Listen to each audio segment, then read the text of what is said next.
Apa tuh hianatnya mata? Orang-orang yang berghibah pakai mata, ngomongin orang pakai mata, tahu nggak? Main gitu matanya gitu. Pas kita habis ngomongin orang kapan waktu, terus temen kita tuh nggak nyambung gitu, yang mana sih orangnya gitu kan, tar dah kalau ketemu di pengajian, pas lagi pengajian kita ketemu gitu, kita ngasih isyarat sama temen kita itu Nodino gitu, tapi isyaratnya nggak pakai ngomong, cuma pakai mata doang. Itu namanya khainatal a'yun, khianatnya mata. Dan semua yang dilakukan sama mata dari dosa-dosa, itu namanya juga khianat mata. Mata kita pakai. Suami yang halal nggak suka diliatin, tapi suaminya orang demen bener liatinnya. Masya Allah. Gimana tuh yang kayak begituan? Ini teman-teman sekalian, kemampuan menjaga mata nih ya. Mudah-mudahan Allah Subhanahu Wa Taala karuniakan pada kita insya Allah.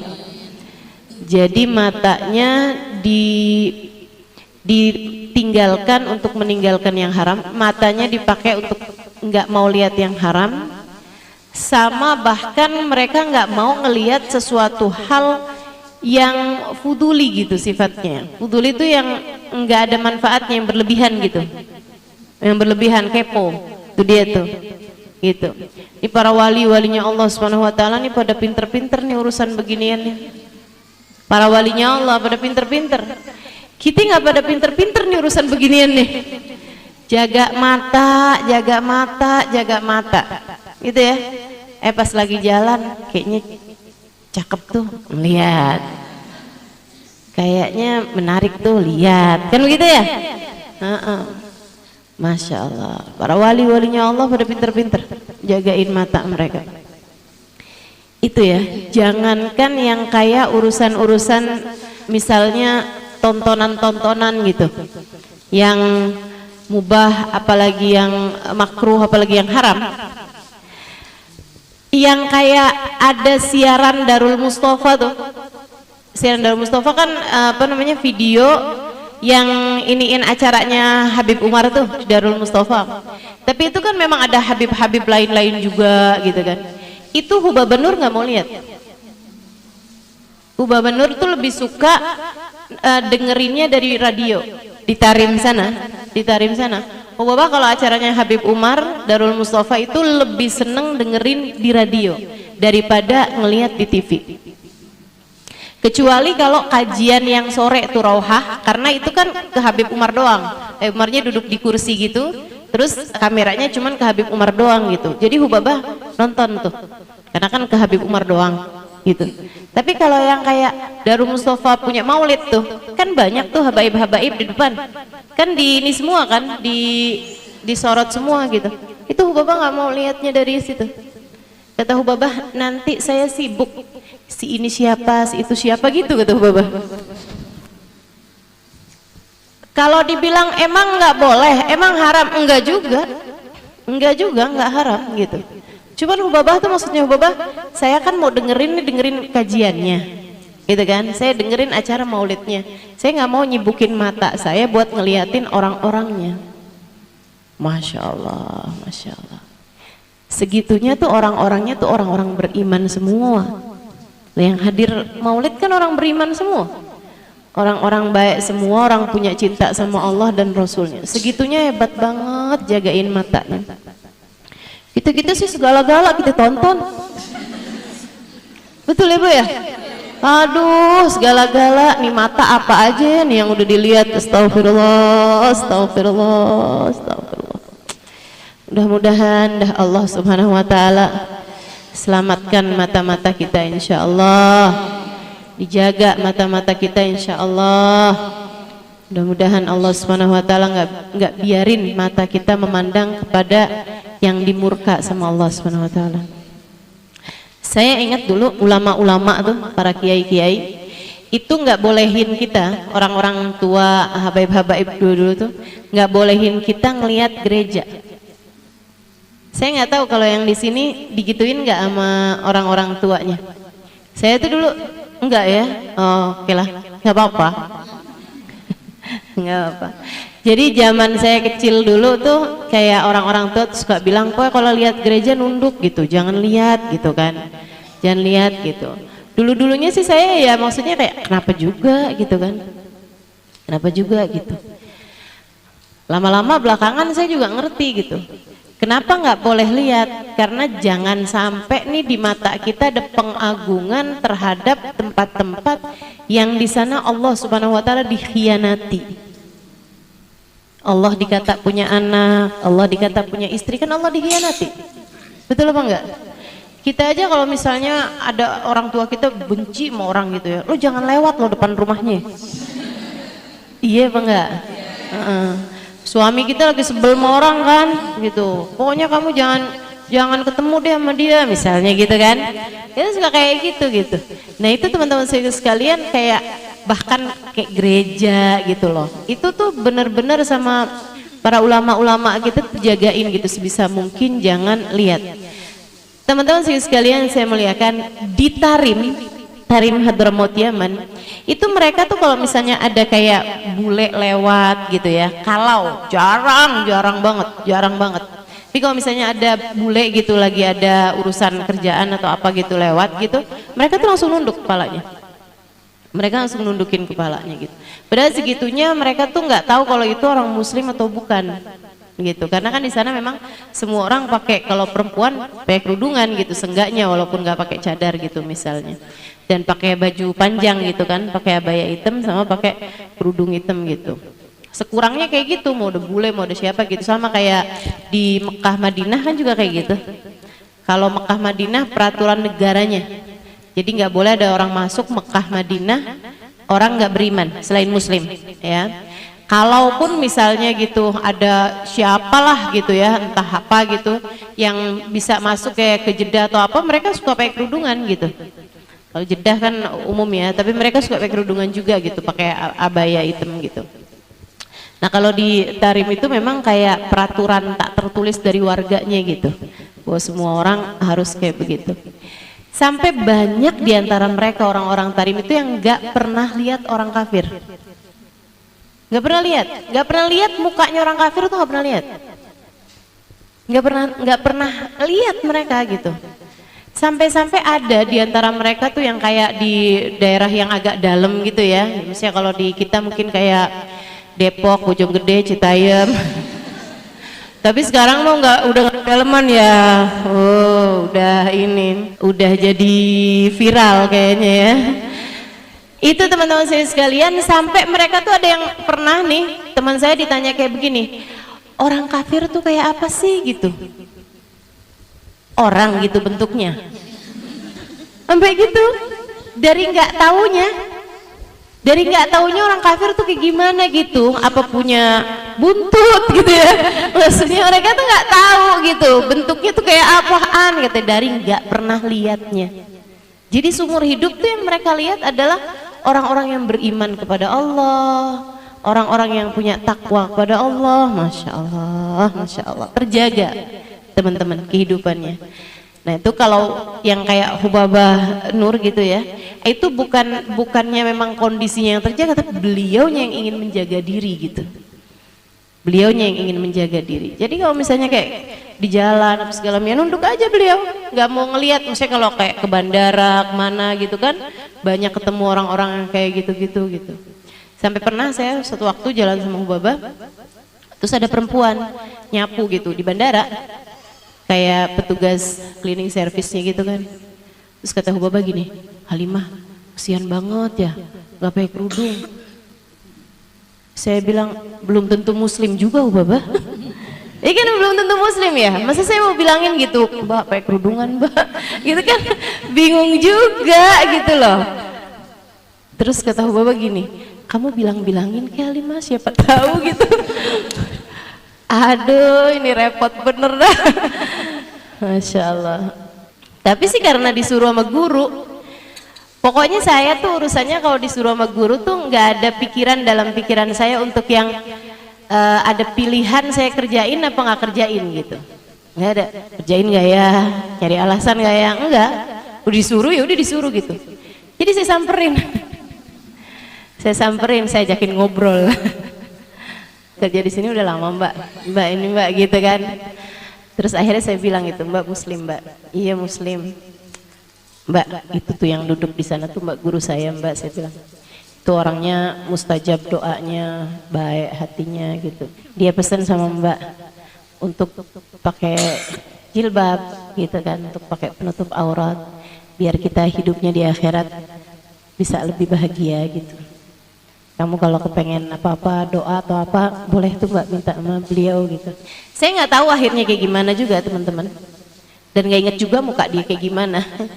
Cuman saya ngelihatnya orang-orang yang seperti Hubabah Nur gitu ya, para ulama-ulama itu pandangannya selalu memandang dengan pandangan rahmat terhadap siapapun. Jadi ngelihat perempuan nyapu di bandara dan beliau kira itu adalah muslimah gitu kan. Beliau ngerasa kayak yang orang ini juga harus selamat nih di akhiratnya. Orang ini harus bahagia nih di akhiratnya gitu. Itu yang selalu jadi bahan pikiran beliau gitu hari-hari. Jadi kalau misalnya lewat di Indonesia gitu kan, ngelihat ada orang-orang banyak yang nggak pakai jilbab, yang beliau pikirin ya itu, ya Allah selamatin mereka semua, ya Allah selamatin mereka semua. Dan saya nggak bisa ngomongin apa-apa sama mereka, maafin saya ya Allah gitu. Jadi setiap kali ada kesempatan untuk bisa nasehatin mereka gitu, ya dinasehatin sama beliau gitu. Dan itu juga Habib Umar seperti itu. Sampai pernah ada satu pramugari itu yang taubat gitu di ininya Habib Umar. Bisa Habib Umar bilangin suruh pakai kerudung begini begitu segala macam. Dia kemudian jadi masya Allah gitu. Jadi perempuan yang masya Allah gitu kan. Sesudah dinasihati sama beliau gitu. Nah itu para ulama-ulama kita tuh seperti itu teman-teman sekalian. Orang-orang soleh-solehah tuh kayak begitu gitu ya. Kalau kita kan enggak, kita ngelihat orang gitu ya, pakai baju terbuka gitu. Pikiran kamu kayak gimana coba? Hah? Pikiran kamu kayak gimana? Atau nggak mikir? Atau bodoh amat? Bodoh amat kali ya, gitu ya? Bodoh amat gitu. Atau bahkan ada yang kayak begini nih, godain laki orang tuh. Nyinyir, ya Allah, ya Allah. Iya betul. Sekurangnya didoain kan begitu ya. Nah ini kemampuan menjaga mata. Mudah-mudahan Allah karuniakan pada kita insya Allah. Mudah-mudahan Allah karuniakan pada mata kita insya Allah. Amin ya Rabbal Alamin. Ngelihat siapapun, bahkan kepada pelaku dosa sekalipun, hati kita dipenuhi dengan rahmat. Bilangnya gini, ya Allah berikanlah hidayah kepadaku dan kepadanya. Berikanlah hidayah ya Allah kepadaku dan kepadanya. Gitu. Berikanlah hidayah ya Allah kepadaku dan kepadanya. Kita juga masih perlu banyak hidayah kok. Gitu. Iya betul, dalam masalah kita menutup aurat kita lebih baik daripada dia. Betul. Bagaimanapun memang harus diakui seperti itu kan begitu ya. Kamu ngelihat cewek gitu terbuka pakaiannya, pahanya kemana-mana, dadanya kemana-mana gitu. Masa kamu merasa bahwa pakaian dia lebih bagus daripada pakaian kita? Kalau kayak gitu tuh udah nggak tersisa iman teman-teman. Kalau kamu sampai bilang kayak begini nih, ih enaknya jadi orang kafir ya, gitu ya. Enaknya jadi orang non muslim gitu, boleh tuh pakai baju kayak begitu gitu. Itu udah nggak tersisa iman. Hati-hati tuh yang kayak beginian. Hati-hati. Allah tuh pencemburu teman-teman. Kalau kamu ngelihat dan atau bahkan berpikir atau bahkan menyangka bahwa ada ajaran lain lebih mulia, lebih enak, lebih menyenangkan daripada ajaran Islam, Allah cabut. Sebab Allah pencemburu. Allah tuh pencemburu. Kamu menyangka ada orang lebih mulia daripada Nabi Muhammad, hati-hati. La ilaha illallah Muhammad Rasulullahmu dicabut. Gitu. Ada ajaran lebih indah daripada Islam, hati-hati. Takutnya dicabut gitu. Kan teman-teman udah sering tuh saya ceritain. Orang yang dikuburin di India tapi pas dilihat jenazahnya kan udah nggak ada di situ. Pindahnya ke Ma'la, Hajun, ya, dekat kuburannya Sayyidah Khadijah, gitu kan?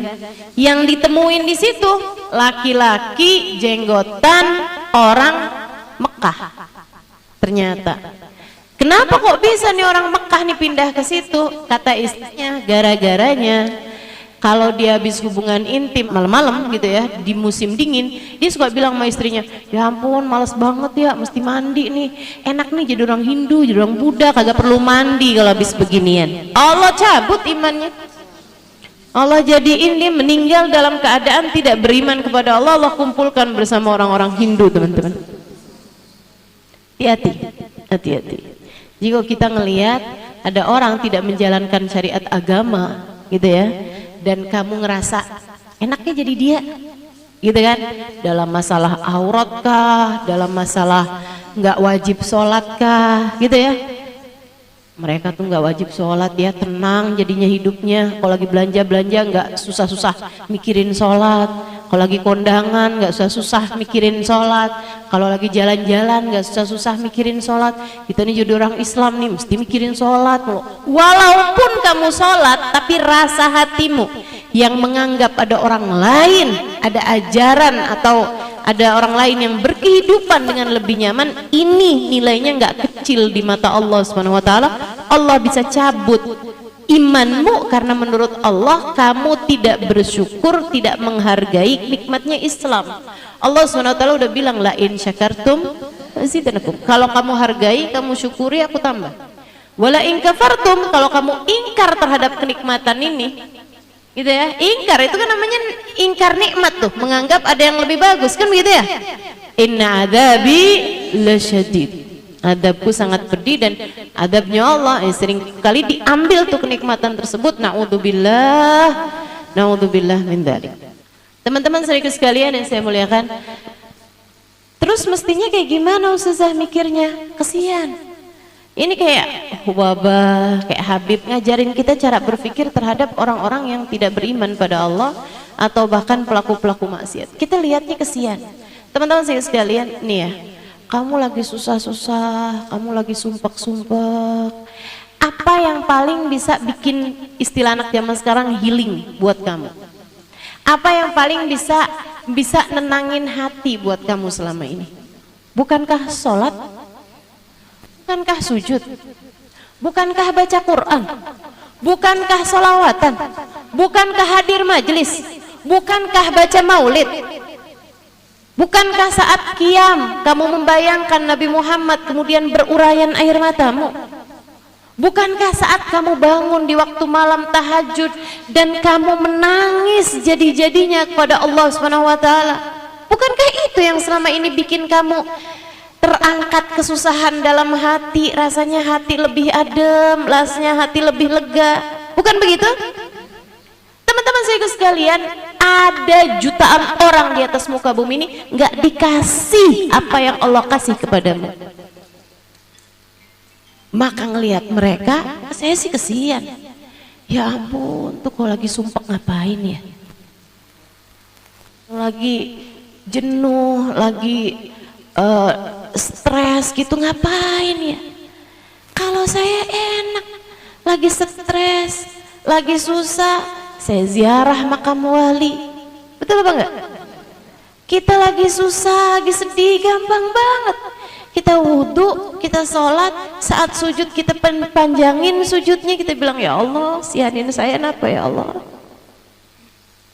Kita saat bahkan ditinggalin rasa hatinya oleh suami kita sekalipun, kita masih bisa sholawatan, kita qiyam, kita baca ya Nabi salam alaika, terus kita bilang ya Rasulullah, suami saya bisa ninggalin saya, tapi kabarnya engkau adalah Nabi yang penuh cinta, engkau gak pernah ninggalin kami umatmu ya Rasulullah, jangan pernah tinggalin saya wahai Rasul.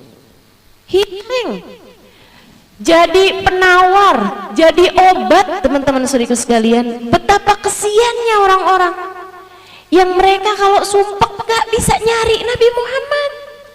Mereka kalau sumpah nggak bisa nyari para wali buat dimintain berkah. Mereka kalau sumpek nggak bisa nyari majelis buat dengerin biar telinganya ngerti segala sesuatu sesuai dengan hakikatnya.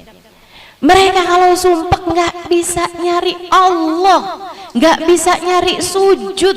Teman-teman saudara sekalian, asli di atas muka bumi ini ribuan jutaan orang-orang yang nggak tahu caranya ngobatin diri mereka sendiri. Mereka nggak tahu caranya ngobatin hati mereka sendiri. Semakin sumpek, semakin sumpek, semakin sumpek. Na'udzubillah min dzalik. Mereka kirain kalau saya kaya saya nggak sumpek. Mereka kaya tambah sumpek. Enggak kok ustazah, orang kaya-kaya tuh nggak sumpek, siapa bilang? Itu omongannya orang yang nggak pernah kaya.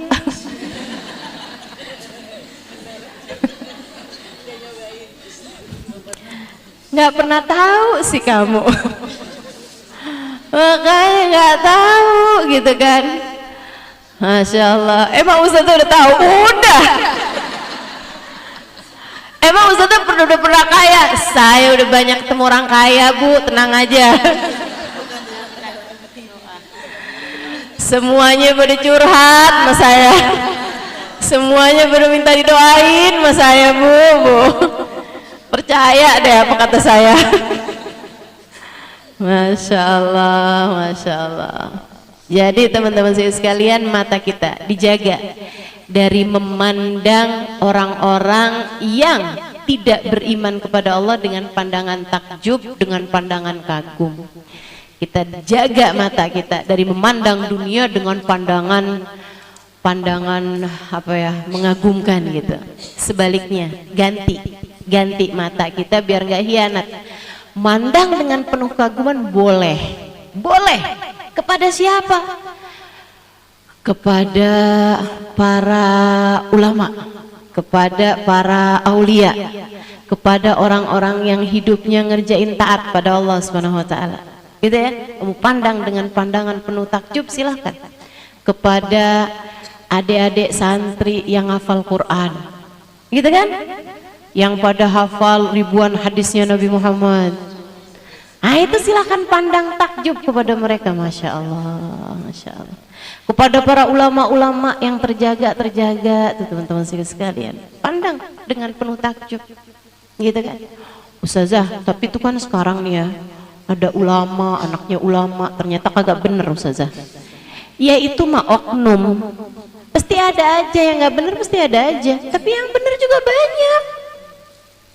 Betul apa enggak? Yang benar-benar teman-teman saudara sekalian, ulama-ulamanya Allah banyak. Yang nolak dikasih duit hanya karena khawatir uangnya itu uang syubhat misalnya atau uang haram, banyak teman-teman saudara sekalian, banyak. Jangan kamu kira karena kamu demen menduit semua orang demen menduit. Enggak gitu. Banyak orang yang nggak seberapa sama dunia. Kenapa? Karena mereka kekagumannya, merasa hebatnya kepada Allah Subhanahu wa taala, kepada Nabi besar Muhammad sallallahu alaihi wasallam. Jangan kamu kira karena semua orang kayaknya ngelihat dunia tuh dengan pandangan ngerasa kagum gitu kan. Lihat rumah bagus kagum, lihat mobil banyak kagum gitu. Jangan kamu kira semua orang kayak begitu gitu. Enggak. Banyak orang juga yang diceritain kesuksesan buat mereka itu bukan berupa materi gitu. Akan tapi lebih kepada kedamaian hati, lebih kepada kemampuan untuk mampu mencintai Allah dan Rasulnya lebih daripada segalanya, kemampuan untuk berkhidmah kepada para ulama, gitu ya. Banyak tuh yang kayak begituan juga. Mudah-mudahan Allah jadikan kita salah satunya insya Allah. Mengagumi Allah dalam hati kita, mengagumi Nabi Muhammad dalam hati kita, mengagumi ajaran agama Islam, mengagumi Al-Quran, mengagumi apapun yang dimuliakan oleh Allah Subhanahu wa Ta'ala. Teman-teman sekalian, saya udah pernah cerita mungkin ya, saya nggak tahu di sini atau di tempat yang lain. Ada salah satu Teman saya waktu mondok dia cerita, dia bilang ya ampun saya punya tetangga pulang haji jadi gila. Nih, pulang haji jadi gila. Jadi masalahnya bukan apa yang dilihat sama matamu, tapi bagaimana kamu berpikir terhadap apa yang kamu lihat. Ya, sekali lagi bukan masalahnya kamu lihat, tapi bagaimana caramu berpikir terhadap apa yang kamu lihat itu gitu. Itu namanya teman-teman sekalian. Makanya bukan ainnya yang penting itu, tapi basar. Basar itu cara pandang, gitu ya. Yang penting tuh bukan telinganya, tapi bukan udhun, dalam bahasa Arab tuh telinga, gitu ya. Tapi sama pendengaranmu tuh. Yang penting itu caramu mendengar itu yang kayak gimana. Gitu. Makanya kata Allah dalam Al-Quran, inna sam'a wal basara wal fuad kullu ulaika kana anhu mas'ula. Kata Allah Subhanahu wa taala dalam Al-Quran, inna sam'a, Allah nggak bilang innal aina wal uduna wal qalba gitu. Allah nggak bilang kayak begitu. Inna sam'a wal basara wal fuad kullu ulaika kana anhu mas'ula. Yang dihisab sama Allah tuh bukan mata, tapi cara melihat, caramu memandang. Bisa jadi nih semuanya sama-sama lagi ngelihat Halimah Idrus, akan tetapi caramu melihat ini yang kemudian akan dihisab sama Allah Subhanahu wa taala. Kamu melihat saya dengan pandangan apa? Tentu berbeda antara orang yang melihat dengan pandangan mengagumi dan dengan pandangan menghina, kan begitu? Beda gitu. Teman-teman sekalian yang saya muliakan, kepada siapa pandangan kekagumanmu tertuju dan kepada siapa pandangan menghinamu tertuju? Nih teman-teman, ini yang akan dihisab sama Allah, bukan ain, bukan udhun. Inna sam'a, sesungguhnya pendengaran, wal basar, dan penglihatan, cara dengar sama cara lihat, itu yang penting. Teman saya tuh cerita, pulang haji tetangga saya gila. Kenapa bisa gitu? Dari sejak awal nih, dia dikasih tahu bahwa dia mau berangkat haji gitu ya, kuotanya keluar lah gitu. Itu dia tuh bilang bolak-balik, saya mau haji nih, mau lihat Ka'bah tuh kayak apaan sih? Jadi cara pandangnya terhadap sesuatu emang udah salah gitu. Orang semuanya pada pengen lihat apa namanya Ka'bah, pengen pergi haji, pengen tahu sih kayak apaan sih yang namanya Ka'bah tuh gitu. Teman-teman sih sekalian, lihat nih Ka'bah ceritanya. Lihat Ka'bah. Waktu lihat Ka'bah, orang tuh kan semuanya tuh kalau ngeliat Ka'bah tuh subhanallah, rasanya ya emang luar biasa. Air mata nggak bisa dibendung gitu kan. Kecil aja, tapi mengingat bahwa yang kecil itu Allah nisbatkan kepada dirinya. Jadi pusat kiblat sholat kita gitu. Kita menghadap Allah, badan kita nih mesti dihadapin ke arahnya Ka'bah gitu kan. Itu kan luar biasa sekali nih tempat satu ini nih. Caramu memandang, caramu berpikir tentang Ka'bah itu yang akan dihisab sama Allah. Dan itu yang kenapa kata Nabi Muhammad, memandang kepada Ka'bah sekali seperti ibadah setahun. Bukan asal mandang teman-teman. Jangan kamu kira asal mandang, sama kayak memandang ulama gitu ya, seperti ibadah sekian tahun. Bukan asal mandang teman-teman. Kalau mandangin sambil mikir gitu, jenggotnya tebel juga ya, tuh hidungnya mancung ya Habib nih ya gitu. Istrinya kayak apaan ya mukanya ya? Masih punya anak belum kawin ya? Itu teman-teman sekalian, masalahnya bukan pada kamu lihat apa atau kamu lihat siapa, tapi caramu berpikir terhadap apa yang kamu lihat, terhadap apa yang kamu dengar gitu. Sehingga sekalian saya muliakan, habis itu dia beneran ngeliat Ka'bah nih, orang semuanya langsung ada yang sujud syukur, nangis, langsung doa gitu kan di depan Ka'bah gitu, loh semuanya kayak gitu. Dia ngeliatnya kayak gini, oh gini doang yang namanya Ka'bah.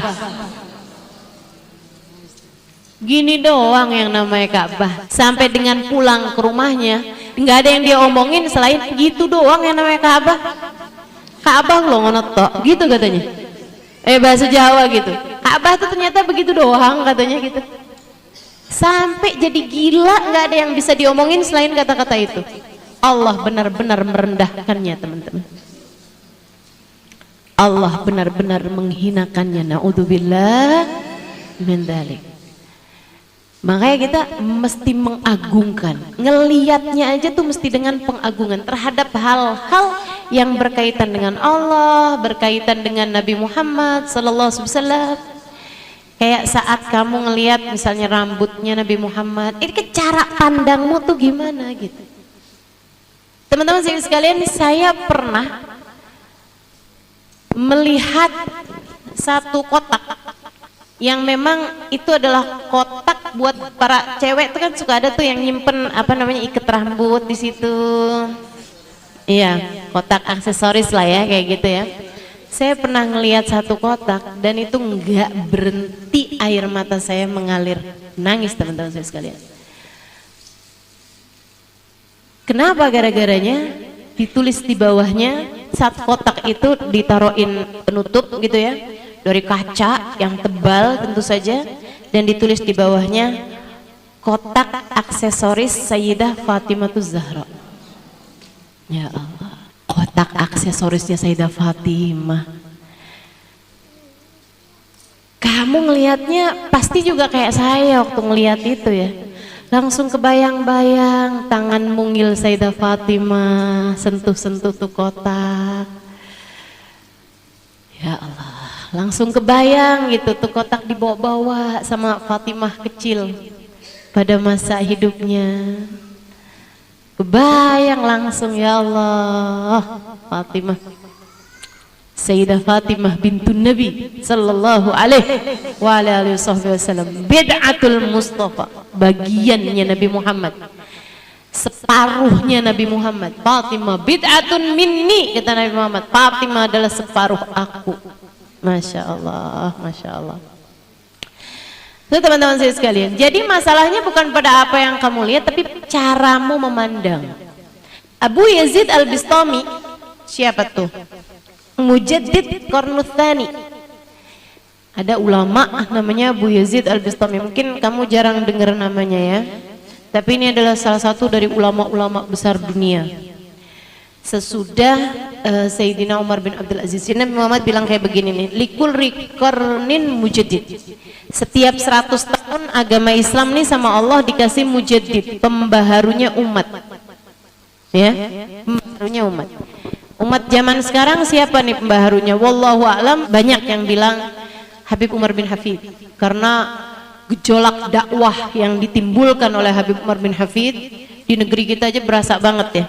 Kalau ibu-ibu 20-30 tahun yang lalu mau pergi ngaji palingan cuman ke Kuitang, ibu ya? Ya kan begitu ya? Pengajian khusus perempuan mungkin nggak ada 30 tahun, 40 tahun lalu. Teman-teman sekalian saya muliakan, tapi kan majelis-majelis yang sampai dihadiri anak-anak muda, ketemu nggak lagi zaman dulu? Nggak ada. Nih ibu-ibu mulai ngaji-ngaji nih pas udah, ya maksudnya berapa tahun terakhir ini palingan? Sejak ada Ustaz ya? Teman-teman sekalian saya muliakan, nah ini kan yang banyak merubah dakwah ini adalah Habib Umar bin Hafid dan murid-muridnya Habib Umar bin Hafid, gitu kan ya? Murid-muridnya ini kan berkah gurunya nih, berkah gurunya teman-teman sekalian. Saya ngelihat diri saya, innama ana khuwaitimuhum, saya ini cuman pelayan kecilnya para habaib-habaib, pelayan kecilnya para hubabah-hubabah gitu. Saya bukan Hubabah Halimah, gitu kan ya? Saya cuman Ustazah Halimah. Emang beda tuh ustazah tingkatannya? Ya beda lah gitu. Kalau Hubabah tuh kita panggil tuh untuk perempuan-perempuan yang memang udah Masya Allah gitu ya, secara ibadah, secara doanya mustajab, kedekatan dengan Allah Subhanahu wa taala gitu. Dan saya belum sampai gitu. Tapi kalau ustazah doang mak, anak-anak kita di sekolahin TK manggil gurunya siapa? Ustazah. Ya kan? Makanya saya sih nggak apa-apa panggil ustazah. Anggaplah saya guru TK. Teman-teman saya sekalian yang saya muliakan, jadi ustazah bilangin kita murid TK nih. Ya kalau boleh begitu. Enggak lah ya, ini udah SD lah ini. Teman-teman saya sekalian, kembali lagi kepada Abu Yazid Al-Bistami. Nah, Abu Yazid Al-Bistami ini mujaddid. Jadi mujaddid seperti yang tadi saya sampaikan ya. Zaman sekarang nih banyak yang bilang Habib Umar bin Hafid, banyak juga yang bilang yang kemarin meninggal, Habib Abu Bakar Masyhur. Ya, teman-teman sekalian, Abu Bakar Adni bin Ali Masyhur. Beliau itu juga seorang mufakir ya, seorang pemikir yang memang banyak mengubah. Jadi kayak semacam ngupgrade ajaran agama Islam gitu. Ilmunya bukan keyakinannya ya, tapi ilmunya, dengan ada namanya fiqhul muhawalat. Teman-teman sekalian saya muliakan. Nah, ini setiap 100 tahun tuh selalu ada pembaharu dalam umat ini. Jadi Islam tuh ntar kalau udah Allah lihatnya kayak mulai lesu, Allah timbulin lagi satu ulama yang mendunia, yang kayak bisa bikin agama Islam tuh jadi tuh menggeliat lagi gitu. Jadi kayak semarak lagi gitu. Selalu seperti itu teman-teman sekalian untuk 100 tahun. Nah, 100 tahun pertama para ulama sepakat itu terjadi dengan keberadaan Sayyidina Umar bin Abdul Aziz. Itu seorang khalifah yang sangat adil, yang luar biasa teman-teman sekalian, merupakan cicit dari Sayyidina Umar bin Khattab alaihi ridwanullah. Jadi jatuhnya tuh habis wafatnya Nabi Muhammad ya sekitaran 100 tahun. Nah, yang keduanya, mujaddid yang kedua itu namanya Abu Yazid Al-Bistami. Ya, bin Bustam, Sayyidina Abu Yazid Al-Bustami. Teman-teman saya sekalian, Abu Yazid Al-Bustami itu dari dicintanya sama Allah Subhanahu wa taala. Dari dicintanya sama Allah Subhanahu wa taala sampai kalau dia bercanda aja, malaikat-malaikat langit ikutan pada ketawa. Gimana kalau di ibadah coba? Ada tuh orang dari dicintanya tuh sampai kayak begitu. Gitu ya. Jadi nggak heran kalau ada, saya berkali-kali membaca cerita tentang Nabi Muhammad tuh kalau lagi nangis, itu malaikat di atas langit ikutan nangis semua teman-teman. Ikutan nangis semuanya gitu. Itu terjadi kepada baginda kita Nabi besar Muhammad, gitu kan. Sehingga sekalian saya muliakan, kalau Nabi Muhammad udah pasti dong tercintanya. Tapi ada orang, seorang wali min auliyaillah, seorang kekasih Allah Subhanahu wa taala gitu ya. Ya Abu Yazid Al-Bistami ini teman-teman saya sekalian, itu yang kalau bercanda malaikat-malaikat langit pada ikutan ketawa gitu. Ya ampun, Bu Yazid ini lucu. Lucu banget segitu. Itu malaikat-malaikat langit teman-teman. Ini jangan sampai nih ya, kita nih jadi orang-orang yang bahkan kita ibadah aja malaikat lihatnya empat. Nauzubillah, nauzubillah, nauzubillah. Nauzubillah, nauzubillah. Bayangin ya, ada orang nih badannya lagi sholat, hatinya penuh dengan kebencian, hatinya ngomongin orang, hatinya ngata-ngatain orang. Tuh kira-kira malaikat ngelihatnya empat apa enggak empat kira-kira? Empat tuh teman-teman. Ini orang lagi sholat tapi lagi bikin dosa dengan hatinya. Hatinya lagi ngata-ngatain orang. Bahkan orang yang dikata-katain nih kadang-kadang yang paling dekat sama dia suaminya. Lu sambil sholat ya, emang dasar nih orang, nauzubillah, jahat banget sih ya jadi orang ya. Udah tuh, ya ampun, kamu ngadep Allah pakai badan kamu tapi hati kamu lagi bikin dosa. Menurutmu malaikat memandangmu dengan pandangan penuh kasih sayang atau memandangmu dengan pandangan penuh kemarahan? Kemarahan. Kita udah bisa bayangin gitu.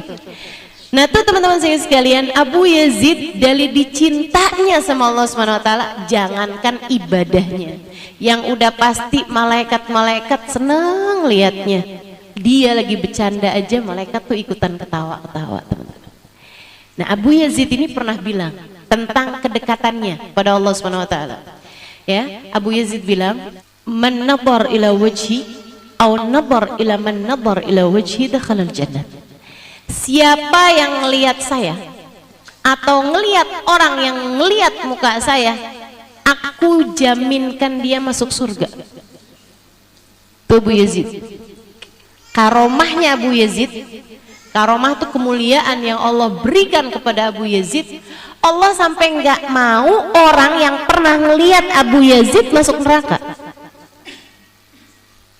Gitu, ngelihat sekali mukanya Abu Yazid itu cukup buat jadi jaminan keselamatan orang masuk surga. Bahkan bukan ngelihat Abu Yazid aja teman-teman saya sekalian, ngelihat orang yang ngelihat mukanya Abu Yazid, gitu ya. Kita nggak ketemu nih sama dia nih, gitu misalnya, tapi kita ketemu orang yang ketemu sama dia gitu, itu aja udah bisa masuk surga teman-teman. Dan itu Abu Yazid yang ngomong, Abu Yazid yang ngomong. Man ra'a wajhi aw ra'a man ra'a ila wajhi dakhala al-jannah. Siapa yang pernah melihat wajahku atau melihat orang yang pernah melihat wajahku bakalan masuk surga. Ucapannya Abu Yazid nih, ya selalu kan ada kontroversi kan, nggak mungkin jadi orang yang selalu disepakati sama semua orang dong. Iya kan ya? Jangankan kayak Abu Yazid, sama Nabi Muhammad aja orang gak sepakat. Yang sama-sama muslim aja ada yang bilang Nabi Muhammad manusia biasa, udah gak usah terlalu berlebih-lebihan, gak usah hadirin maulid, gak usah baca sholawat, kalian berlebih-lebihan sama Nabi Muhammad. Muslim, la ilaha illallah Muhammad Rasulullah. Ada kok yang gak sepakat tuh sama Nabi Muhammad, apalagi sama Abu Yazid. Nah yang gak demen sama Abu Yazid, nggak selalu orang kafir, ya sama kayak yang nggak demen sama Nabi Muhammad nggak selalu orang kafir, ya kan? Ngakunya bahkan paling muslim, jenggotnya paling panjang, kerudungannya paling lebar, betul, sarungnya paling cingkrang, kurang jelas lagi apalagi nih ya. Oh, dahinya paling hitam, ngerasanya paling Islam tapi nggak demen sama Nabi Muhammad. Ini aneh. Teman-teman sekalian yang saya muliakan, Abu Yazid, ada orang-orang yang nggak senang sama Abu Yazid, wali min auliyaillah. Teman-teman, Abu Yazid ya maksud saya, wali min auliyaillah. Ada yang nggak demen dia, yang nggak demen nih ngomong kayak begini nih, Abu Yazid parah banget dah. Masa dia ngomong yang lihat wajah saya bakalan masuk surga? Nabi Muhammad nggak kayak gitu. Nabi itu, Abu Lahab ngelihat mukanya Nabi masuk neraka. Umayyah bin Khalaf ngelihat mukanya Nabi masuk neraka. Abu Jahal ngelihat mukanya Nabi masuk neraka. Abu Yazid bilang, siapa yang ngelihat muka saya, ngelihat mukanya orang yang ngelihat muka saya pasti masuk surga. Abu Yazid parah nih. Gak bener nih Abu Yazid nih, sesat nih Abu Yazid. Teman-teman saya sekalian, tapi orang-orang yang ngerti Abu Yazid siapa dan ngerti juga Nabi Muhammad siapa, mereka jawabin. Katanya mereka yang paham urusan nih, paham ngerti siapa Allah, ngerti siapa Rasulullah, ngerti siapa Abu Yazid pada zaman itu, pada jawabin, Abu Yazid bener kok, omongan Abu Yazid bener. Siapa yang lihat Abu Yazid atau ngelihat orang yang ngelihat Abu Yazid bakalan masuk surga. Tapi masalahnya bukan pada apa yang dilihat, cara lihatnya. Dia bilang Nabi Muhammad juga, siapa yang ngelihat Nabi Muhammad atau ngelihat orang yang ngelihat Nabi Muhammad atau bahkan ngelihat orang yang ngelihat kepada Nabi Muhammad pasti bakalan masuk surga. Lah, Abu Jahal nggak masuk surga, Umayyah nggak masuk surga, Abu Lahab nggak masuk surga. Yang mereka lihat bukan Nabi Muhammad. Innama ra'au yatim Abi Talib, innama ra'au yatim Abi Talib. Yang mereka lihat cuman anak yatim yang diasuh sama Abu Talib. Jadi kalau ngelihat Nabi Muhammad sebagai anak yatimnya Abu Talib, ya nggak bakalan bawa kamu kemana-mana. Ya kan begitu ya? Sama kayak kalau teman-teman ngelihat Habib Umar sebagai suaminya Hubaba Nur, ya nggak akan bawa kamu kemana-mana. Betul apa enggak? Oh ini nih lakinya Hubaba Nur, ya nggak akan kemana-mana. kemana-mana teman-teman, gak akan bawa kamu kemana-mana. Makanya saya kalau ada orang-orang soleh-solehah datang kemari, para wali-wali datang kemari, saya ajarin cara lihatnya. Kemarin saya sampaikan tuh kalau teman-teman dengerin saya. Itu kalau dengerin ya. Saya nggak nyalain kalau ada yang nggak dengerin, mungkin ngantuk. Teman-teman saya sekalian, kalau kita ngelihat orang-orang soleh, ya apalagi Abu Yazid, apalagi Nabi Muhammad tentu saja gitu ya. Kita lihat nih kayak yang sekarang hadir, Hubabah Syarifah bintil Habib Muhammad bin Abdullah Al-Haddad. Teman-teman sekalian, hafizah Al-Quran 30 juz dari sejak muda. Dari zaman muda beliau sudah hafal Al-Quran 30 juz. Dan beliau memahami sama tafsir-tafsirnya. Kayak apa coba?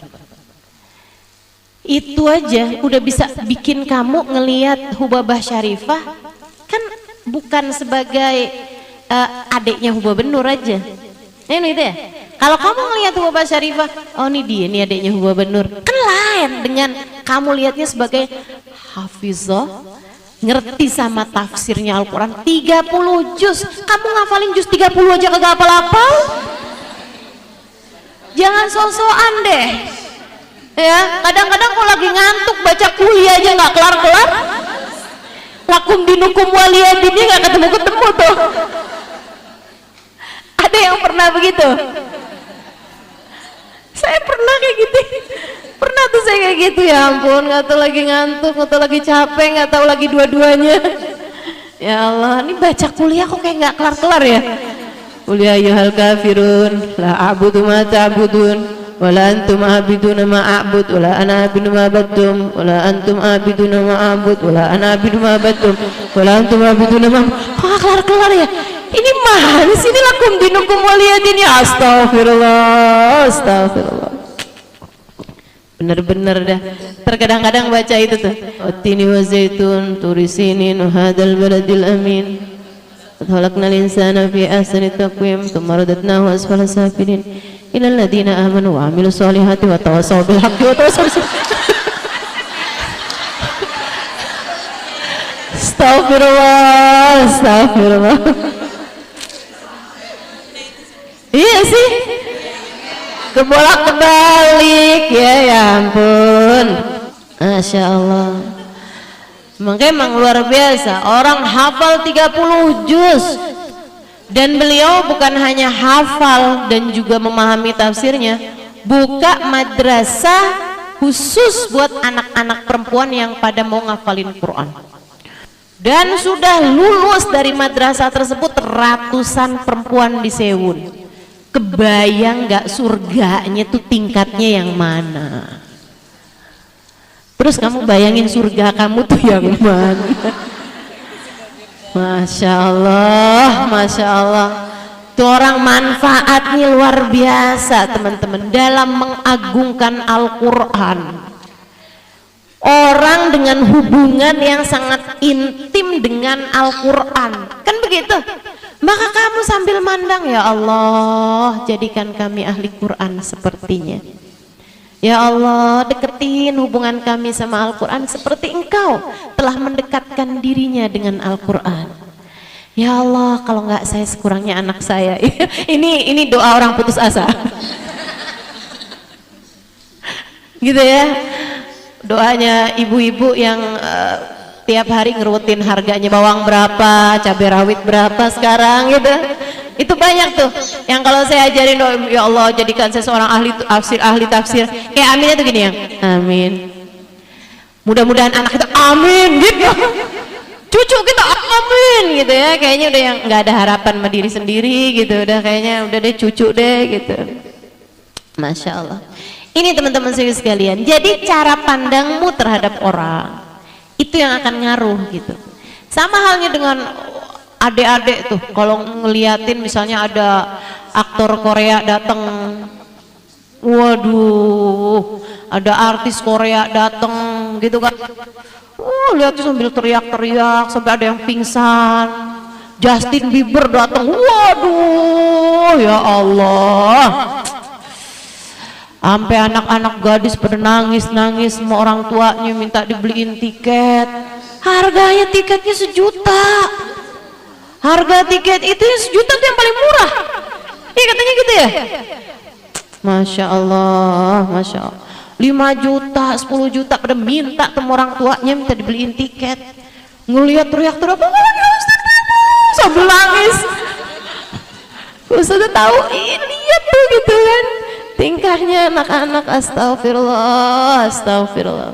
Kalau pandangan yang seperti itu kamu miliki terhadap para wali-walinya Allah, terhadap para ulama-ulama, selamat kamu bakalannya, selamat. Selamat. Anak-anakmu punya pandangan kayak begitu terhadap para ulama, terhadap para habaib, terhadap para hubabah, selamat, selamat, selamat bakalannya. Teman-teman, dakhalal jannah pasti.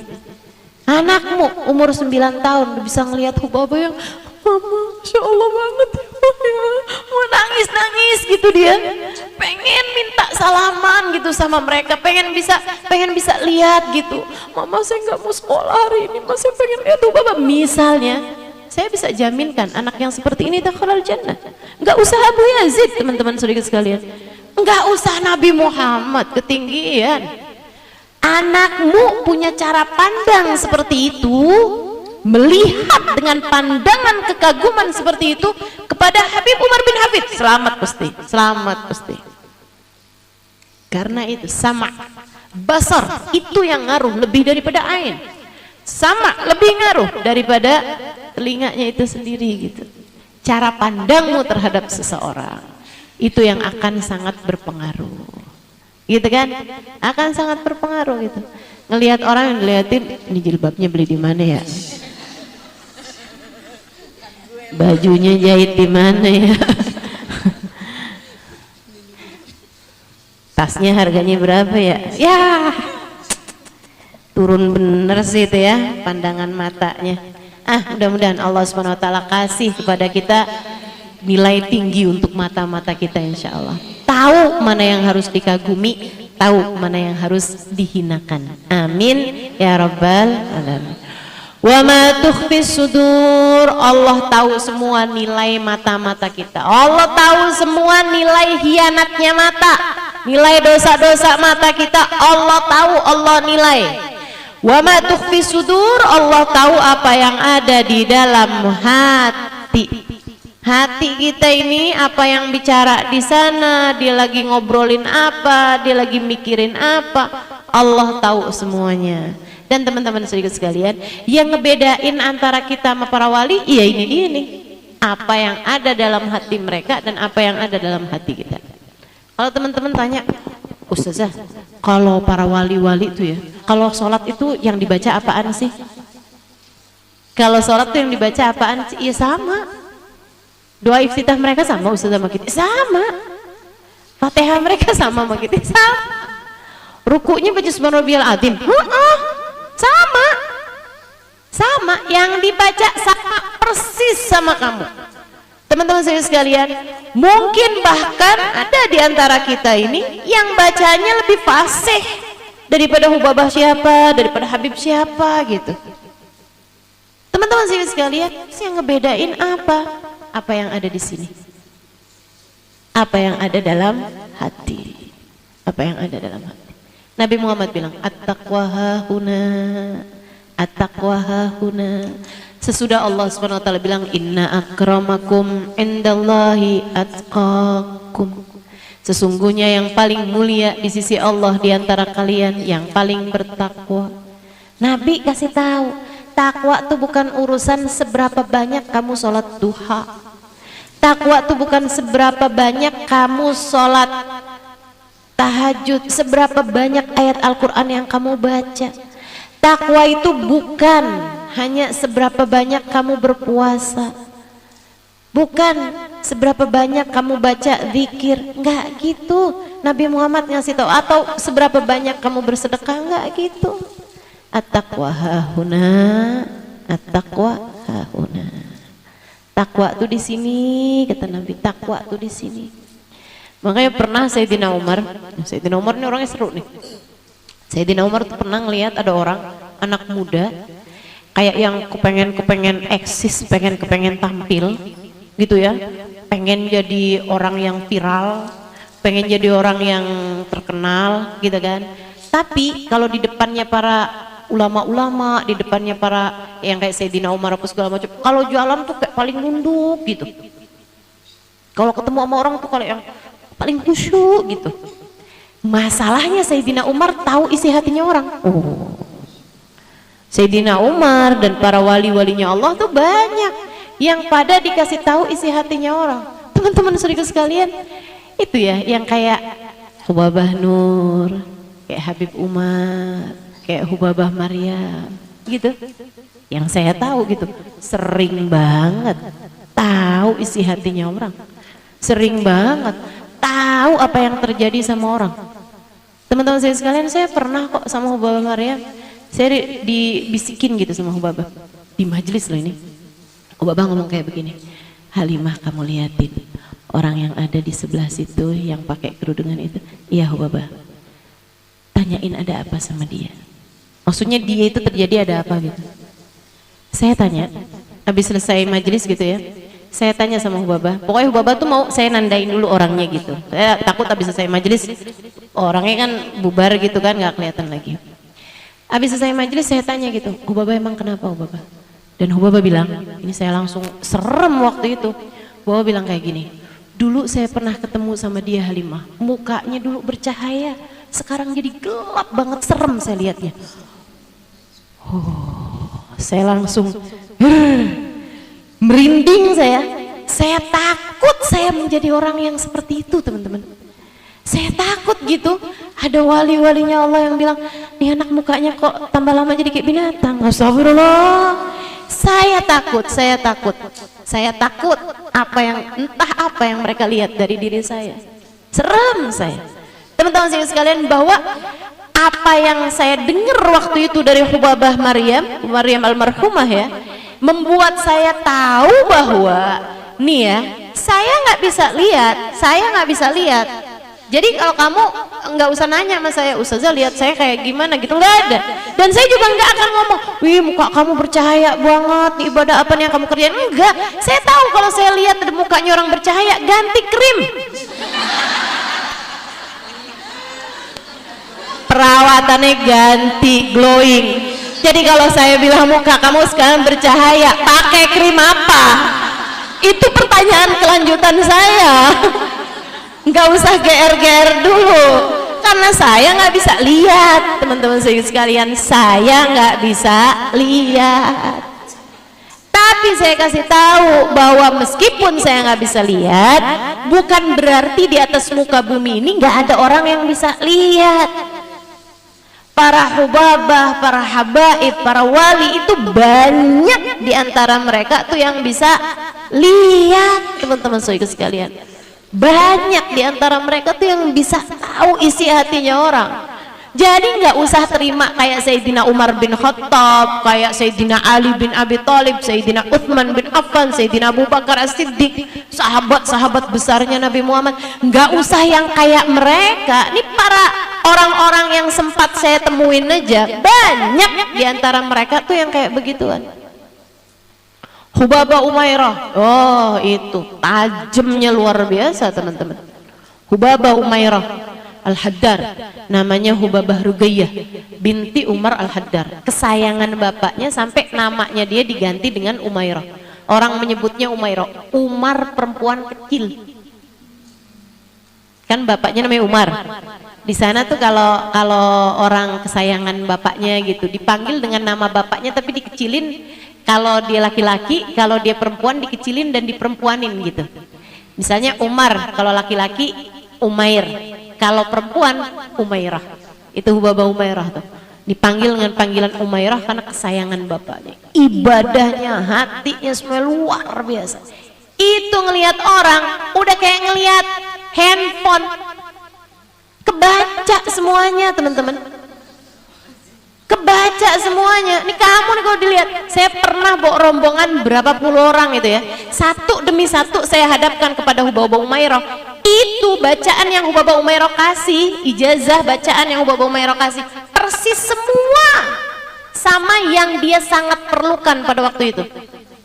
Yang lagi ada masalah sama suaminya, Hubabah langsung kasih, nih kamu baca doa ini, insya Allah hati suami kamu dilembutkan, hati kamu juga dilembutkan biar bisa jadi istri yang soleha. Nggak pakai ngomong teman-teman. Sama orang-orang kayak Hubabah Umairah nggak pakai ngomong. Yang lagi ruwet mulu sama urusan utang, Hubabah langsung kasih bacaan, nih kamu baca ini. Atau Hubabah Umairah, baca yang benar tiap kali masuk rumah kamu baca ini, tiap ini baca ini, gitu. Digajarin sama Hubabah gitu. Biar kamu rezekinya digampangin gitu.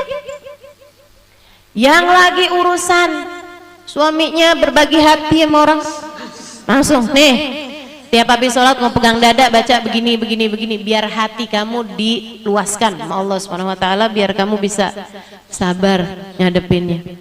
Semuanya tuh babah tuh persis semua, udah kayak dokter, profesor, itu pun juga habis ngelihat hasil ronsen.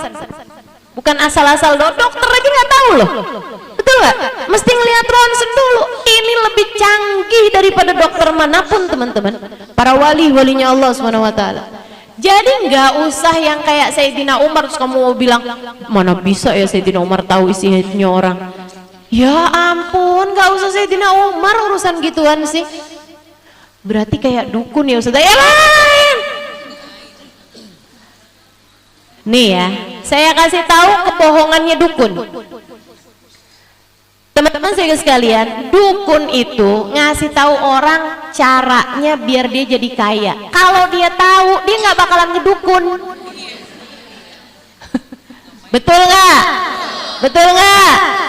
Makanya kamu nggak usah percaya mendukun. Kalau dia bilang gitu kan, nih kalau kamu begini nanti kamu akan disayangin sama atasan kamu, nanti kamu bakalan dikasih duit begini begitu gitu.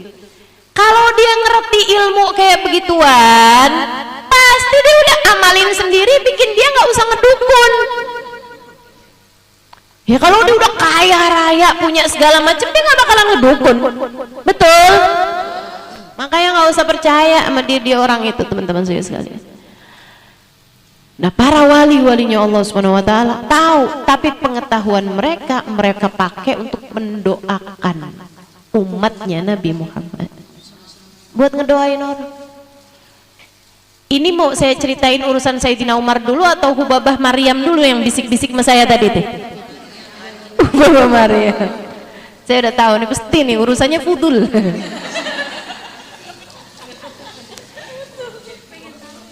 Itu teman-teman. Jadi saya takut banget tuh kan. Ya Allah, Hubabah nih apa nih yang dilihat? Hubabah Maryam udah meninggal. Hubabah Maryam bintul Habib Muhammad bin Abdullah Al-Haddar, istrinya Habib Zain bin Smith, sudah meninggal dunia ya. Teman-teman baca Bidadari Bumi 2, saya ceritakan bagaimana saya bisa hadir di waktu Hubabah Maryam meninggal dunia, karena waktu itu saya memang sedang ada di Mekah. Jadi saya bisa datang tuh ke rumahnya. Beliau meninggal di Madinah. Saya waktu itu ada di Mekah, udah ketemu sama beliau di Madinah, terus saya datang ke Mekah. Pas lagi saya di Mekah hari terakhir saya, itu Hubabah Maryam meninggal dunia. Jadi saya berangkat dari Mekah ke Madinah untuk bertakziah dan ikut mensolati beliau. Teman-teman sekalian saya muliakan. Dan yang saya mau ceritain ini ya, Hubabah Maryam tuh bisikan sama saya. Halimah tuh orang itu tuh pakai kerudungan warnanya itu. Nah, saya nggak mau sebut warna nih, takut ada yang pakai. Coba kamu cari tahu tuh orang kenapa, kata Hubabah.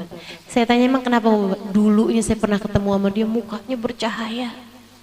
Sekarang gelap banget Halimah dan mengerikan. Gelap dan ngeri gitu Hubabah mukanya. Seremin gitu, nyeremin. Dan itu nggak sering-sering sih Hubabah ngomong kayak gitu. Biasanya sih mungkin kayak didoain aja. Cuman ini kayak kebangetan kali ya. Jadi Hubabahnya pengen tahu sebabnya apa gitu. Pas saya lihat, dalam pandangan saya cakep banget. Saya sih pengen tahu, pengen tanya krimnya apa. Perawatannya pakai apa gitu. Nah dalam pandangan saya, maka ibu-ibu kalau saya bilangin urusan-urusan gitu jangan percaya dah. Saya belum bisa lihat. Akhirnya teman-teman sekalian, saya pun cari tahu dari orang yang kira-kira tahu lah gitu ya, kayak yang di kalangan keluarga situ gitu. Saya tanyain. Akhirnya saya dapetin jawabannya. Dia bilang, Ustazah, itu tuh sekarang ikut aliran yang ngebenciin sahabat tuh Ustazah.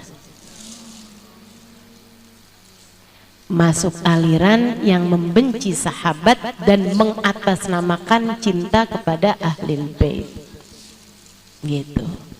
Itu mereka tuh kalau tanggal-tanggal 10 nanti nih pada suka bikin acara pukul-pukul dada untuk kayak memperingati hari kematiannya Sayyidina Husain bin Ali bin Abi Thalib.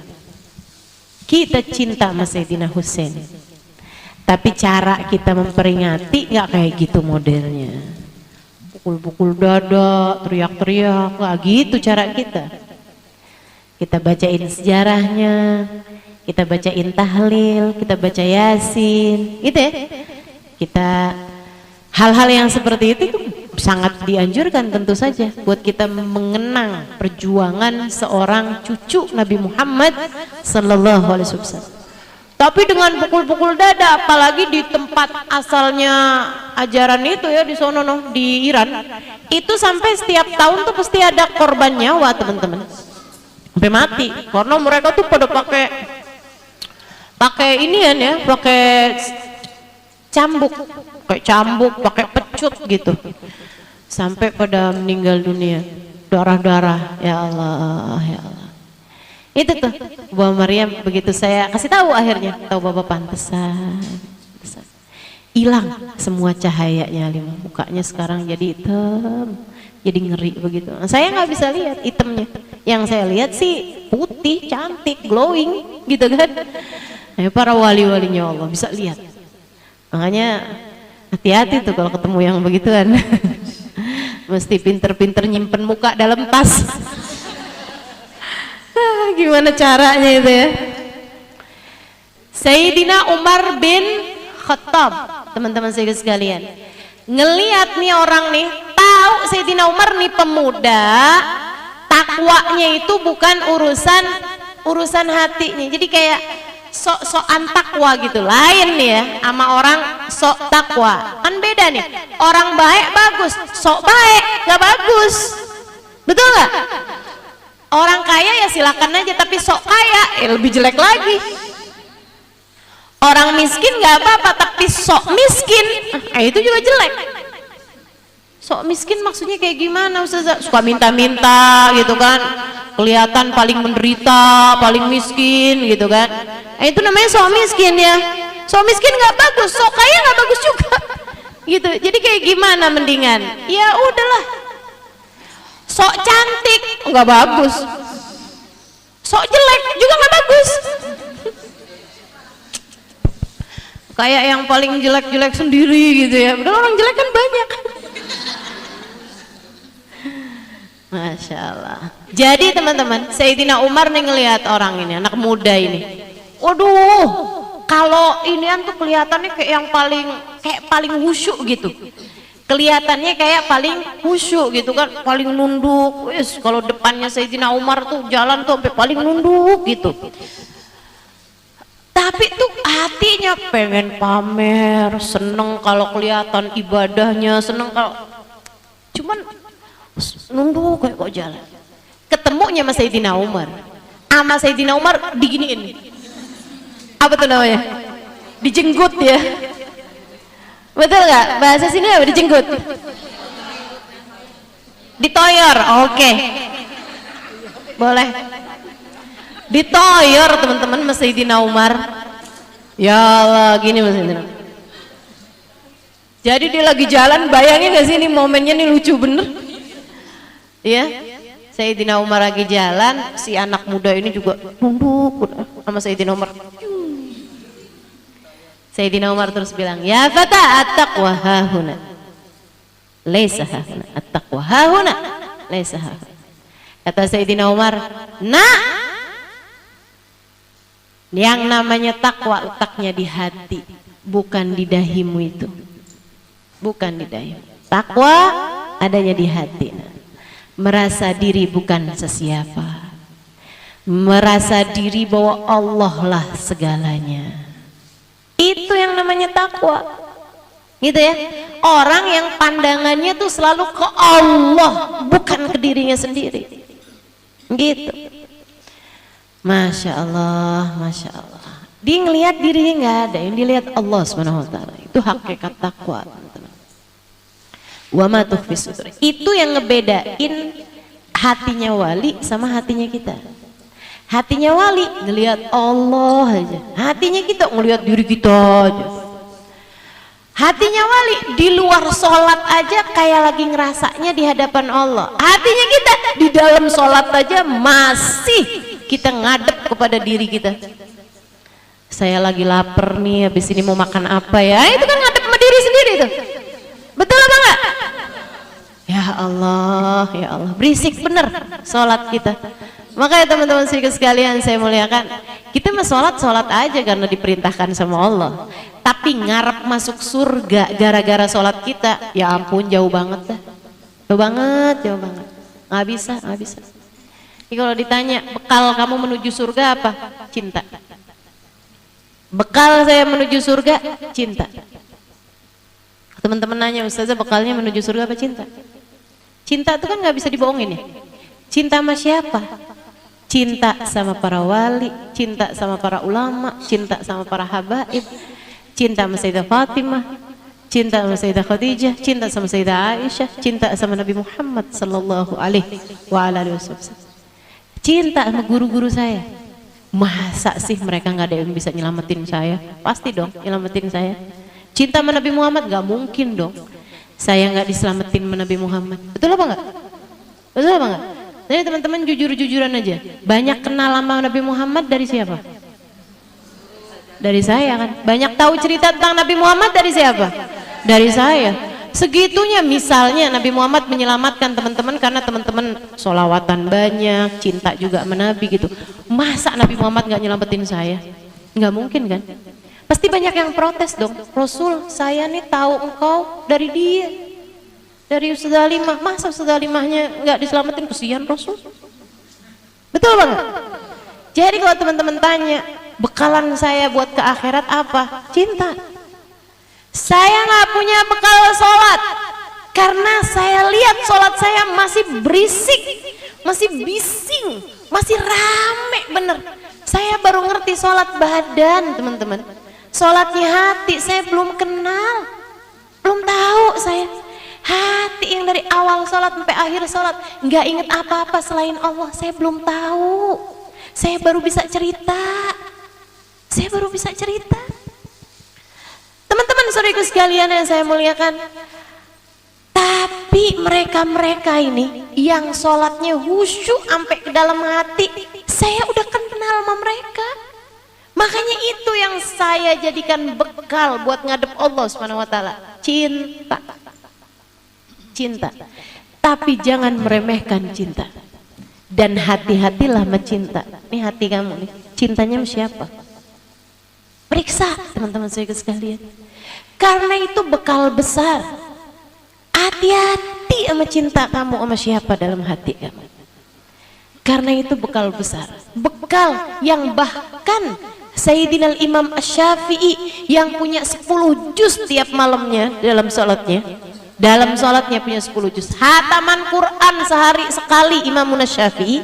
Imam Syafi'i mengatakan, "Uhibbus salihina walastu minhum la'alli an anala minhum syafa'ah wa abghadu man kanat bida'atuhul ma'asi wa in kuntu sawa'an fil bida'ah."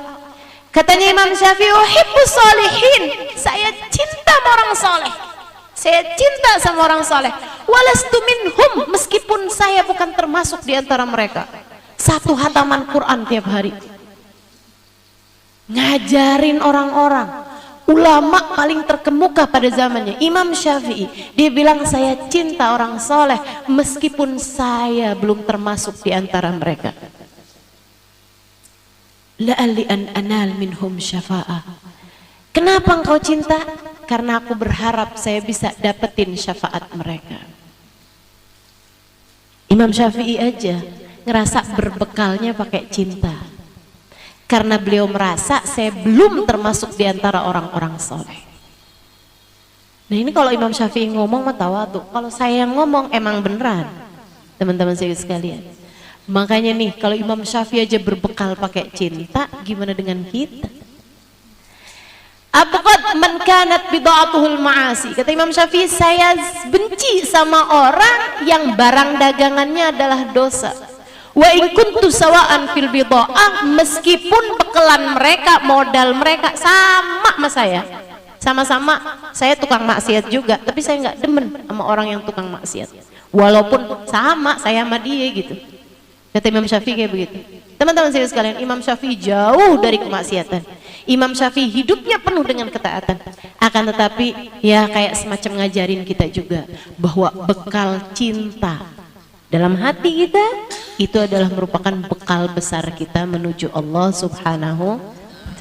Maka pastikan di dalam hatimu tidak mencintai kecuali orang-orang yang bisa membawamu kepada keselamatan di akhirat. Pastikan hatimu punya cinta sama Nabi Muhammad. Pastikan hatimu mencintai para sahabat Nabi Muhammad. Pastikan hatimu mencintai ahlul bait Nabi Muhammad. Pastikan hatimu mencintai para wali-walinya Allah. Pastikan hatimu mencintai para ulama-ulamanya Allah. Pastikan hatimu mencintai orang-orang soleh, ahli-ahli taat, ahli-ahli ibadah pada Allah Subhanahu wa taala. Pastikan hatimu mencintai orang-orang yang belajar menuntut ilmu agama. Pastikan hatimu mencintai orang-orang yang hidupnya dia pakai buat menyebarkan ilmu agama. Sebab keberadaan cintamu kepada mereka ini yang punya nilai di mata Allah Subhanahu wa ta'ala. Orang kalau di hatinya punya rasa cinta kepada para wali, punya rasa cinta kepada para ulama, punya rasa cinta kepada orang-orang soleh yang memang memiliki keberkahan dalam kehidupan mereka, banyak di antara mereka yang ketika datang ajal menjemputnya, orang soleh tersebut ikut hadir di saat kematiannya. Banyak, baik yang sudah orang soleh yang sudah meninggal dunia ataupun orang soleh yang masih hidup. Subhanallah, teman-teman saudara sekalian saya muliakan. Saya banyak dapat cerita bahwasanya ada banyak orang-orang baik di kota Hadramaut ataupun di mana-mana yang mereka punya rasa cinta kepada Faqih Muqaddam Muhammad bin Ali Ba'alawi. Banyak di antara mereka yang ketika meninggal dunia, Syekh Al-Faqih Muqaddam Muhammad bin Ali Ba'alawi hadir untuk memberikan syafaat padanya. Ada banyak di antara mereka yang hatinya penuh cinta kepada Sayyidina Syekh Abdul Qadir Al-Jailani. Ketika dia meninggal dunia, Syekh Abdul Qadir Jailani datang di tempat tersebut untuk memberikan syafaatnya kepada orang tersebut. Teman-teman serius sekalian yang saya muliakan, kalau aman Nabi Muhammad sih kita udah nggak ragu-ragu lagi ya. Ada banyak para pecinta-pecinta Nabi Muhammad yang ketika datang ajal menjemputnya Nabi Muhammad hadir di saat tersebut. Cinta sama para ulama itu bekal besar, teman-teman serius sekalian. Bekal besar. Ada nih di Jakarta sini. Ada Jakarta sini ya, orang pengusaha tapi dia punya cinta sama ulama yang luar biasa. Satu hari dia sakit, dijengukin sama Sayyid Abbas, saudaranya Sayyid Maliki, adiknya Sayyid Maliki, ulama, orang soleh, orang masya Allah. Dijengukin sama beliau, dia cintanya kepada para ulama-ulama luar biasa. Yang terbesarnya cintanya kepada Sayyid Abbas Al-Maliki ini. Dia kemudian dia lagi sakit, dia bilang sama Sayyid Abbas, dia bilang, Sayyid, ini kayaknya saya udah bentaran lagi meninggal. Kata Sayyidnya, enggak, kamu masih akan panjang umur. Enggak panjang-panjang amat, tapi kita akan meninggal dunia bareng-barengan. Katanya Sayyid Abbas, kita akan meninggal dunia barengan. Teman-teman saya ikut sekalian, saya muliakan.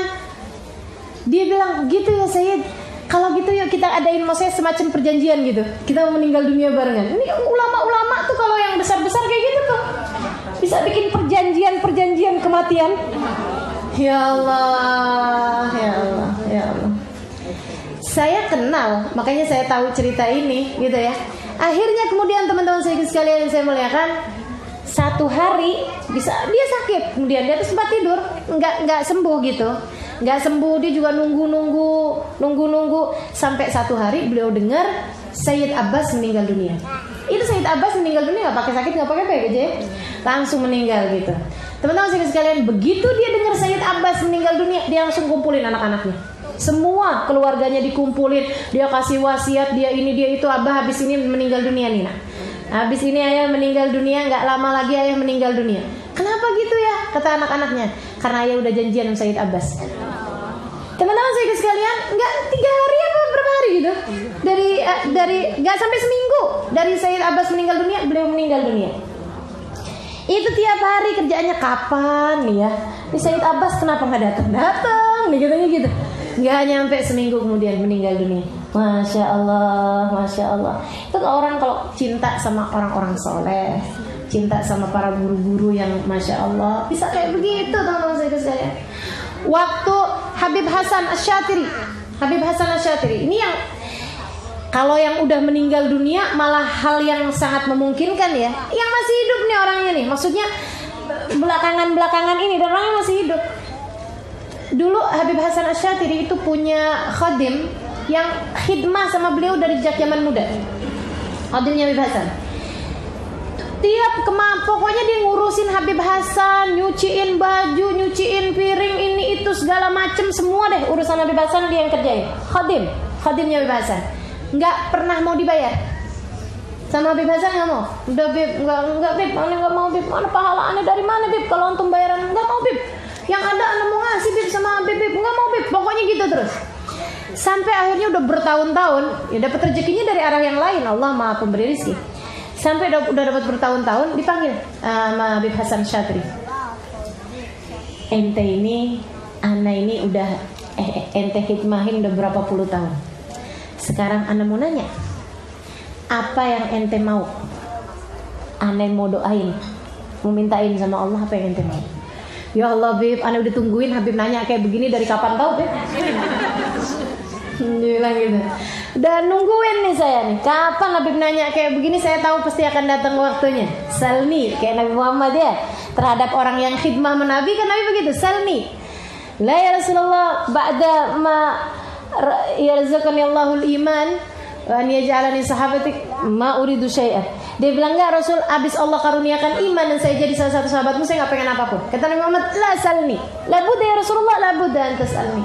Akhirnya kemudian diminta gitu kan, uridu murafaqatak fil jannah. Sahabat Nabi Muhammad alaihissalam. Nah ini dia bilang, ya Allah Bib, aneh udah tahu Habib pasti bakalan nanya satu hari. Jadi saya udah siapin jawabannya. Katanya Habib Hasan, apa? Kamu mau apa dari saya? Dia bilang, saya kepengen seperti mana Allah anugerahkan kepada saya kebersamaan sama Habib di dunia, saya pengen bareng-barengan sama Habib dimanapun saja berada. Katanya Habib, insya Allah kamu bareng-barengan sama saya di akhirat. Enggak cuma akhirat Bib, di kubur juga. Insya Allah kamu bareng-barengan sama saya di kubur. Enggak hanya di kubur Bib, mati juga Bib. Habib mati saya mati, barengan gitu maksudnya. Ya, dah Bib. Fatihah baca. Jadi itu perjanjiannya, jadi itu. Teman-teman sekalian, Habib Hasan meninggal dunia. Jadi di saat Habib Hasan meninggal dunia, dia begitu Habib Hasan meninggal nih, yang lain-lain sedih gini gitu, digirang, dibilang abis ini ana juga gitu. Dunia orang-orang ya kasih Allah Subhanahu Wa Taala nih, masya Allah teman-teman sekalian. Dia senang dan dia siap-siap tiap hari sholat awal waktu, asal adzan ini jadi langsung sholat begini begitu segala macam gitu. Ditungguin sama dia sehari, 2 hari, kagak datang. Hari ketiga dia udah gak tahan, dipanggil anaknya. Dia bilang, nak, tolong dong ziarah ke makamnya Habib Hasan Syatiri. Kamu baca-baca doa ziarah, terus kamu bilang sama Habib Hasan, Bib, Abah kirim salam, mana janjinya? Abah kirim salam, mana janjinya Bib, ditungguin. Emang janji apa Bah? Udah kamu gak usah banyak nanya. Pergi dia ziarah. Pulang-pulang ziarah kok rumahnya rame. Masuk rumah, dia bilang kenapa? Ternyata ayahnya meninggal dunia. Ini teman-teman saya sekalian, kecintaan kita kepada para ulama, kecintaan kita kepada para orang soleh, nggak ada yang sia-sia. Almar'u ma'aman ahab, orang akan dikumpulkan dengan yang dia cinta. Makanya pastiin hatimu tuh punya rasa cinta, ngefans, mengidolakan sama siapa, itu pastikan. Anak-anak kita juga pastikan mereka mengidolakan itu orang-orang yang bisa kamu pegangin di hari akhirat, bisa kamu pegangin untuk termasuk saat sakaratul maut, karena itu adalah saat terhuyung-huyung teman-teman, saat fitnah, saat angin kenceng luar biasa. Kalau nggak punya pegangan yang kuat, nah tuh susah mau bisa bertahan. Ini para kekasih-kasih Allah ini, para aulia Allah ini salah satu dari hablullah, talinya Allah SWT yang Allah maksud wa'tasimu bihablillahi jami'an. Berpegang teguhlah kalian dengan talinya Allah SWT. Mereka tali-tali Allah yang menyampaikan kita kepada Allah. Kalau enggak karena mereka, kita enggak kenal Allah. Kalau enggak karena mereka, kita enggak bisa nyampe kepada Allah SWT.